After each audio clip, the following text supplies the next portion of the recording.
ये कहानी मुझे किसी मित्र ने भेजी है। मुझे बहुत अच्छी लगी जब मैंने इसे पढ़ा तो सोचा क्यों ना आपको भी बताऊं। आप भी सुने, शायद कुछ सीखने को मिल जाए। बासु भाई और बीणा बहन गुजरात के एक शहर में रहते हैं।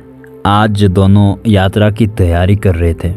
3 दिन का अवकाश था। वे पेशे से चिकित्सक थे, लंबा अवकाश नहीं ले सकते थे, परंतु जब भी 2-3 दिन का अवकाश मिलता छोटी यात्रा पर कहीं चले जाते हैं। तो आज इनका इंदौर उज्जैन जाने का विचार था। दोनों साथ साथ मेडिकल कॉलेज में पढ़ते थे।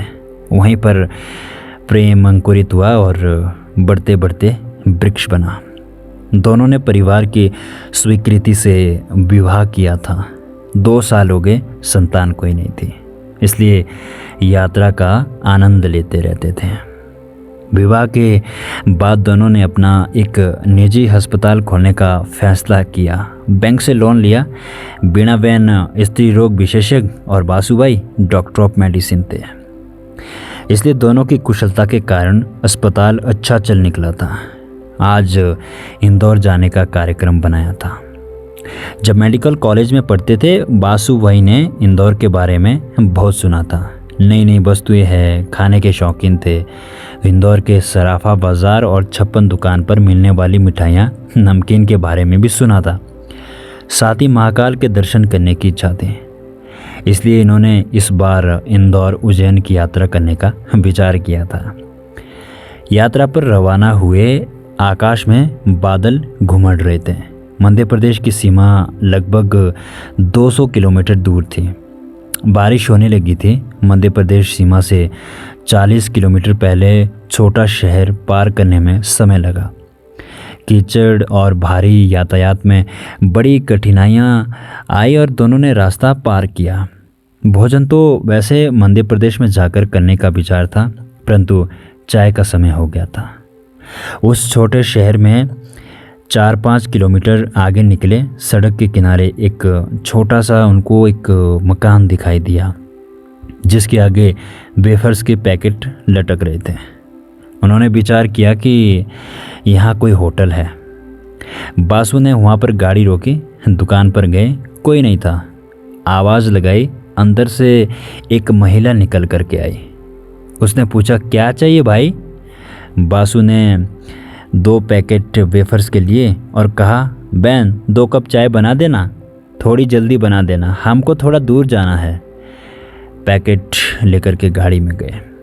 बीणा बहन और दोनों ने पैकेट के वेफर्स का नाश्ता किया। चाय अभी तक नहीं आई थी। दोनों कार से निकल करके दुकान में रखी हुई कुर्सियों पर बैठे। बासु भाई ने फिर से आवाज़ लगाई।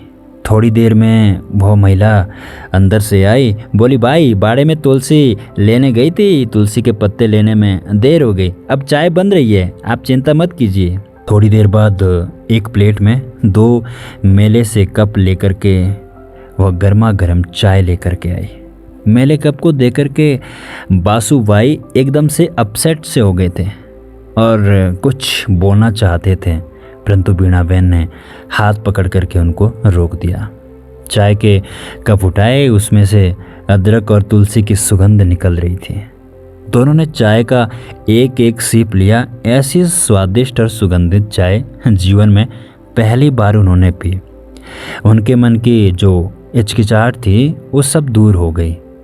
उन्होंने महिला को चाय पीने के बाद पूछा, कितने पैसे?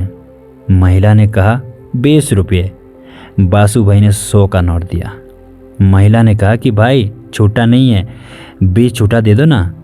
बासु भाई ने 20 रुपये का नोट दिया। महिला ने 100 का नोट वापस किया।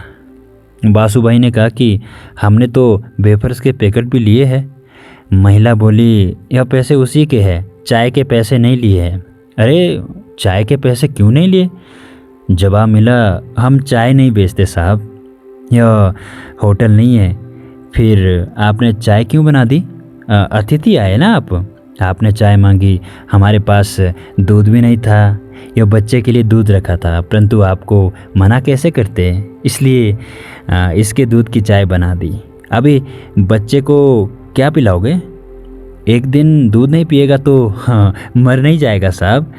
इसके पापा बीमार है और शहर जा कर के दूध ले आते हैं, पर उनको कल से बुखार है। आज अगर ठीक हो जाएंगे तो कल सुबह जा कर के दूध ले आएंगे। बासु भाई उसकी बात सुनकर थोड़े संत से रह गए।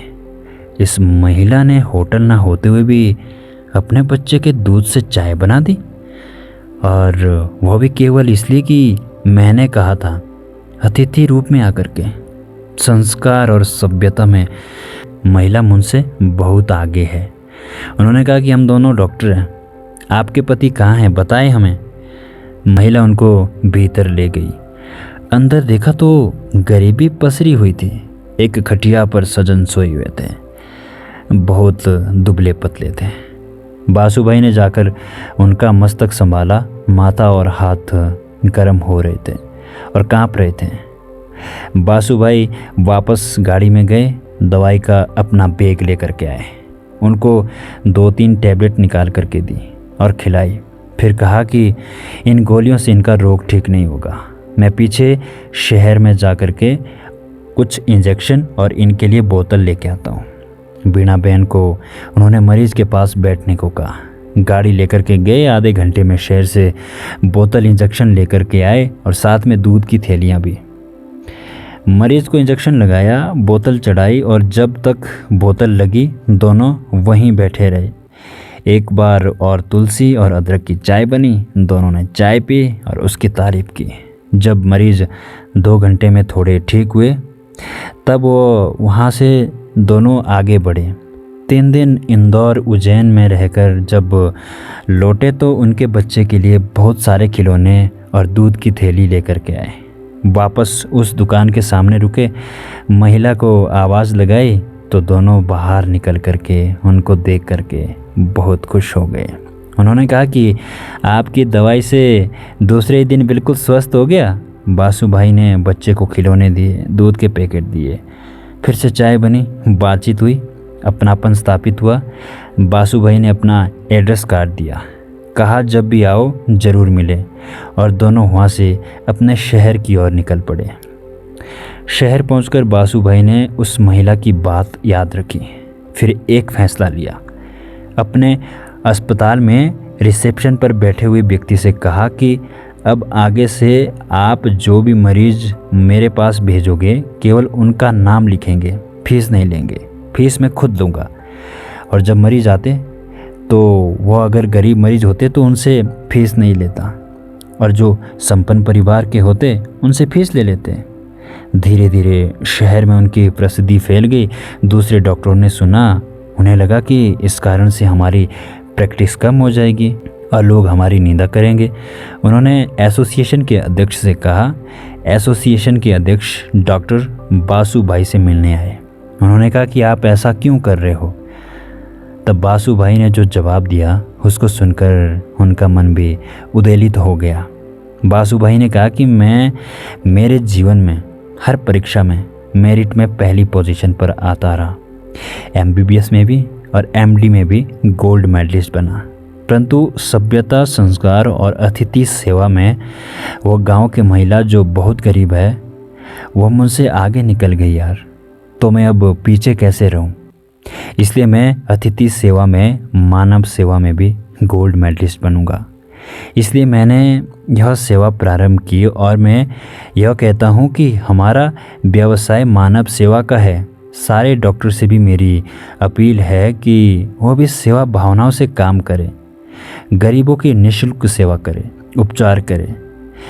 यह व्यवसाय धन कमाने का नहीं, परमात्मा ने मानव सेवा का अवसर प्रदान किया है। एसोसिएशन के अध्यक्ष ने बासु भाई को प्रणाम किया और धन्यवाद देकर उन्होंने कहा कि मैं भी आगे से ऐसे ही भावना रख करके लोगों की सेवा करूंगा। कभी कभार ऐसी कहानी आ जाती है और दिल बताने को मजबूर कर देती है। हंसते रहो, मुस्कुराते रहो, मस्त रहो, बिंदास रहो, और हाँ, सुनते रहिए मन का रेडियो।